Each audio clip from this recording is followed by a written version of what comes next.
show up. I don't ever slow up, no I don't take shit. I got no love for the fakeness. If you wanna play tough and wanna hate this, I'll always show up and make a statement. I don't ever slow up, no I don't take shit. I got no love for the fakeness. If you wanna play tough and wanna hate this, I'll always show up and make a statement. Everything I do so instinctive and so passionate. Every word I move so descriptive like an adjective. I got a vendetta against people who patented. Slow up, no I don't take shit. I got no love for the fakeness. If you wanna play tough and wanna hate this, I'll always show up. I don't ever slow up, no I don't take shit. I got no love for the fakeness. If you wanna play tough and wanna hate this, I'll always show up and make a statement. I don't ever slow up, no I don't take shit. I got no love for the fakeness. If you wanna play tough and wanna hate this, I'll always show up and make a statement. Everything I do so instinctive and so passionate. Every word I move so descriptive like an adjective. I got a vendetta against people who patented being negative when you should be getting after. Ito na mga ka-riders, yung matagal nyo pong iniintay na mai-review natin itong Monarch Axis 125. Bagong dating lang po dito sa Skygo, Santa Cruz, Laguna.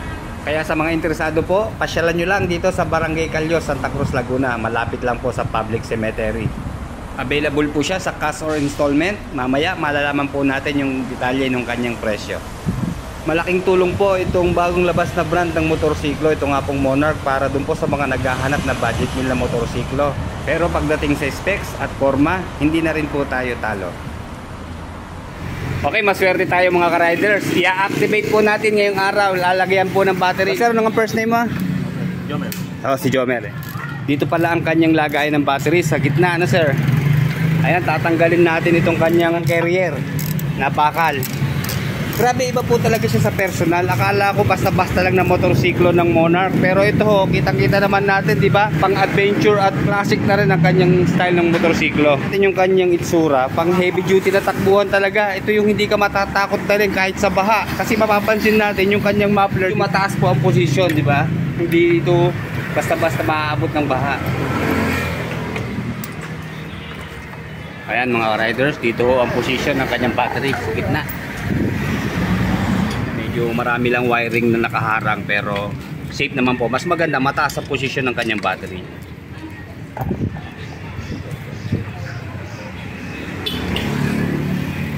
Ayan, yung kanyang pong baterya ay TX4L-BS. Kung talaga mahilig ka sa classic na motorsiklo, ma-appreciate mo po yung kanyang stock na muffler. Ayan, ang ganda po ng kanyang heat guard, metal na. At maganda rito, meron pa siyang sapin na rubber para in case na manginit itong heat guard natin, hindi tayo mapapasok, lalong-lalo na yung angkas natin. Napansin ko rin, mahaba po yung kanyang muffler. Okay, ito pong kanyang elbow kahit exposed, okay lang po dahil meron din siyang heat guard. So hindi ho tayo talaga mapapasok.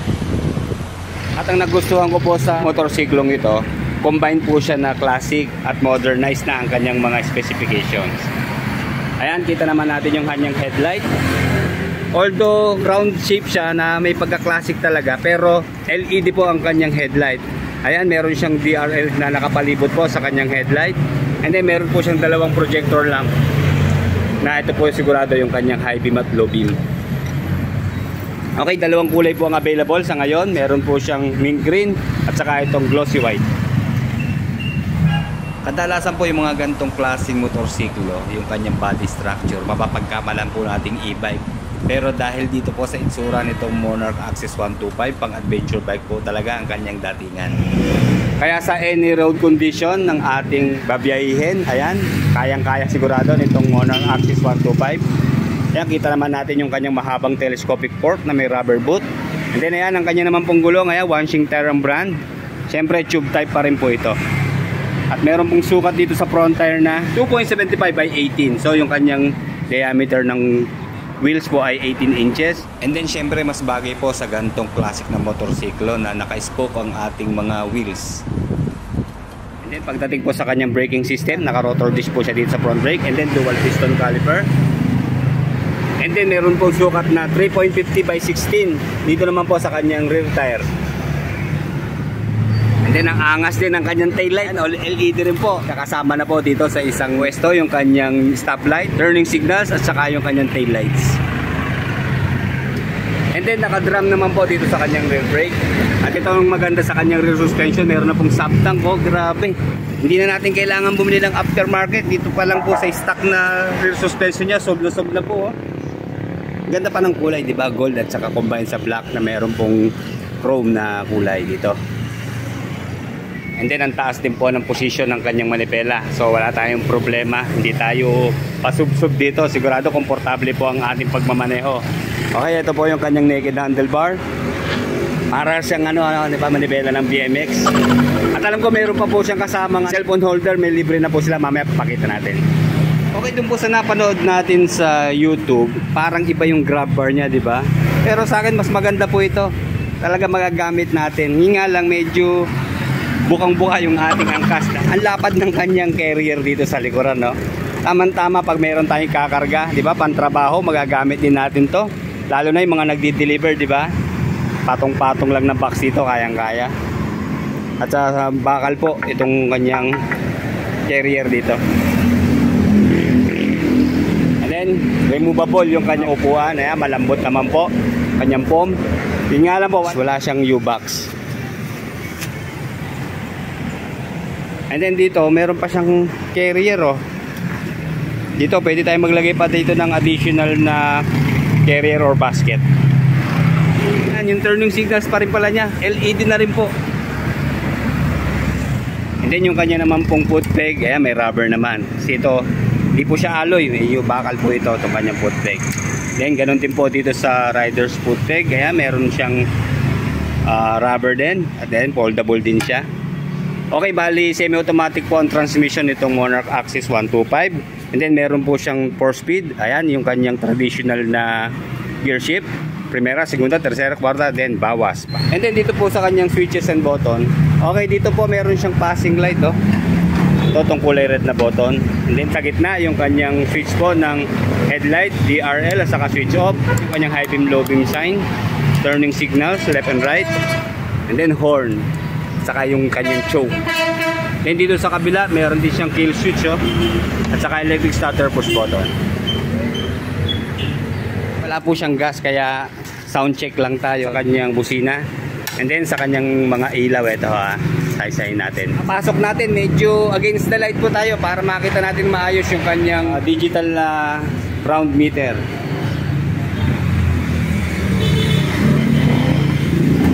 Okay, maliit lang po yung kanyang meter. Pero full digital po siya. Kaya ang ganda. Okay, dito po yung kanyang speedometer sa gitna. And then yung kanyang gear position, ayan, naka-neutral sign po. And then dito po sa baba, yung 0.1 km, ayan po yung kanyang odometer. And then dito sa pinakababa po, yung kanyang fuel indicator. Okay, check natin yung kanyang turning signals. Ayan, dito maliit lang po, oh, sa gitna. Then sa right turn. Then check natin yung kanyang horn. Ayan, lakas po ng kanyang horn. Dito tayo sa harap. Okay, nakapingin. Then check natin kung gagana yung kanyang headlight, kung hindi siya naka-start. Pag nagbukas tayo ng ayan, yung DRL po. Then check nga natin yung kanyang. Okay, yan, kailangan po talaga i-start yung engine para magbukas yung kanyang headlight. So, as of now, ito lang muna yung mapapakita natin. Then sa kanyang turning signals, check natin dito sa harap. Ayan ha.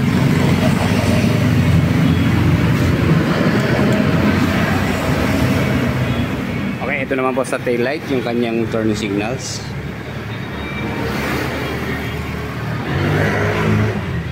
And then unique din po yung style ng kanyang fender. Kita nyo naman dito, magkabukod siya, hindi siya magkadugsong. So dito ho, tama-tama, hindi ho talaga makakalayo yung talsik ng putik, hindi masyado marurumihan yung ating engine dahil sa style po ng kanyang fender dito. And then dito, syempre, meron siyang kickstart. And then meron pong 1 liter na engine oil capacity ang Monarch Axis 125. And then sa dry weight po, may timbang siya na 115 kilos. And then meron po siyang 180 mm na ground clearance at 770 mm naman na seat height. Of course, 4-stroke, single cylinder, 2 valve. air-cooled pa rin po sa kanyang cooling system, and then carburetor type po sa kanyang fuel supply system, and then 127cc displacement.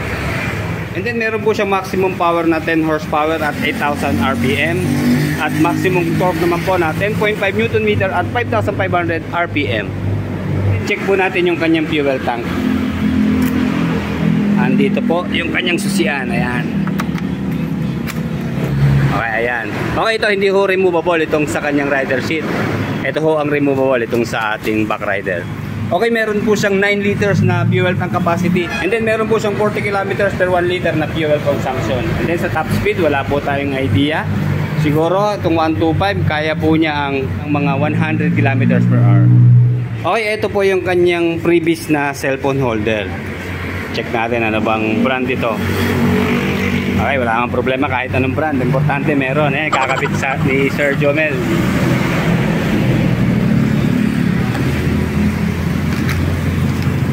Malaki yung kanyang cellphone holder. Hindi siya ordinaryong cellphone holder, oh. Kala ko yung maliit lang. Ayan, di ba? Heavy duty na rin, oh. Di ba? Ayan, ayos, oh. Hindi siya basta putyo-putyo na holder, di ba? Oh, di ba? Mabigat siya, oh. Okay, ayan, dito ho ang pwestuhan ng kanyang cellphone holder. Hindi na natin pinakabit, medyo komplikado po ang pagkakabit, pero kayang-kaya naman ikabit yan. Ayan. Dito sigurado yung pwestuhan niya. Ayan, tama-tama pag tayo po ay magdadala ng cellphone, GPS, Google Map, ayan, gamit na gamit po ito. And then akala ko wala siyang charging port. So ito po pala, meron siyang charging port nandito sa gitna. Ayan, oh, USB ready na rin po siya. Kaya kumpleto rin naman, di ba? Okay, bago natin sakyan, sinide stand muna natin para ma-check natin kung stable pa ang kanyang pagkaka-side stand. Ayan, sa tingin ko naman no problem na kasi maganda po yung pagkakatagilid niya, oh. And then ito na, check na natin. Tayo ay 5.8, ha. Okay, dahil 180mm po ang kanyang ground clearance at meron pong 770mm na seat height, medyo nakatiyad po ng konti yung ating paa. Pero kaya naman dilapat, kaya medyo naiipit tayo kasi nga po medyo malapad po yung kanyang upuan. Pero sa totoo lang po, pag gantong adventure bike, natural lang naman po na mataas ang ground clearance. At syempre, ito yung nagustuhan ko sa kanya, mas malaki yung kanyang gulong dito sa front. Nasa 18 inches po ang diameter. Compare po dito sa kanyang rear tire, nasa 16 inches lang naman po ang kanyang diameter. Kaya yung upright position po natin, ayan, no? Katulad na sabi ko kanina, very comfortable po ang riding position natin dito. Grabe, ang ganda po ng shock niya, oh. Talagang nagko-compliment pa po yung kanyang lambot ng upuan. Oh, check niyo po yung kanyang rear suspension na may sub tank, oh. Grabe, wala akong maramdaman na kahit anong bigas. Lambot po niya, oh. And then check natin yung kanyang rear brake. Ito, unahin natin tong foot. Wala lang pedal, ano po. Sana malagyan para hindi tumulas yung ating paa. Okay, yung drum brake po niya, palakas po ang kapit. Kahit madulas po yung ating sahig. Very responsive ang kanyang drum brake. Wala na kailangan i-adjust, oh. Sakto lang yung kanyang kagat. And dito naman sa kanyang disc brake sa front. Okay, halos parehas po sila ng braking power. Equal lang yung kanilang lakas. And then sa turning radius po, ito yung kanyang naked handlebar, i-expect natin dapat, di ba, malapad. Tama-tama lang po ito. Hindi siya ganun kahaba. Kaya pag turning radius natin, no problem, oh, ilayo. Meron siya mga 5 inches na distansya sa ating kita. Kahit lumiko tayo ng sharp. Saka isa pa maganda, magaan siya, 117 kilos compared dun sa ibang adventure bike.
Siyempre, para sa presyo, nandito uli si Ma'am Miraby, ang store supervisor po dito sa Skygo Santa Cruz, Laguna. Ayan ma'am, bakit ang gaganda ng motor ng Monarch? Ano bang sikreto? So, hi guys! Punta na po kayo sa Skygo Santa Cruz. Presyo pala po nito is Monarch Axis 125. Cash po niya is 75,000. Yeah. Sa installment naman po, ang down payment po niya is 3,000 po. 3,000 lang po. Ayan mga ka-riders, may adventure bike ka na sa halagang 3,000. Sa 36 months po, rate 17. 3,817. Opo. Ma'am, ang rebate nyo 200 o 200. 200 pesos. Okay. Ma'am, sa 2 years po. Sa 2 years naman, 4,922. 4,922. Opo. And then ma'am, sa 1 year, Sa 1 year, 8,070. 8,070. Opo. Ito lang po ba talaga ang available na kulay sa ngayon? Yes po, oo. Dalawang kulay po siya. Bali, mint green, saka white. oh white. Okay ma'am. Ma'am, bukod po dun sa previous natin na cellphone holder, meron pa po ba siyang ibang kasamang previous? Opo, ito po siya, helmet, flexor, tools, registration, battery. 3 years ma'am na 3 registration. years ang registration po. Okay, sige ma'am, i-invite niya na po sila uli ang ating mga ka-riders para dito sa bagong dating na Monarch Axis 125. Hello mga ka-riders, punta na po kayo dito sa Skygo Santa Cruz, Villarosa Street, Barangay Calio, Santa Cruz, Laguna. Okay, ma'am, sa online application, okay pa rin po ba tayo sa Facebook? Opo, search nyo lang po Skygo Santa Cruz, page is Skygo Santa Cruz, Laguna. Sa mga katanungan nyo po, ayan, pasyalan nyo lang po yung kanilang page. Okay, maraming salamat po ma'am. Okay.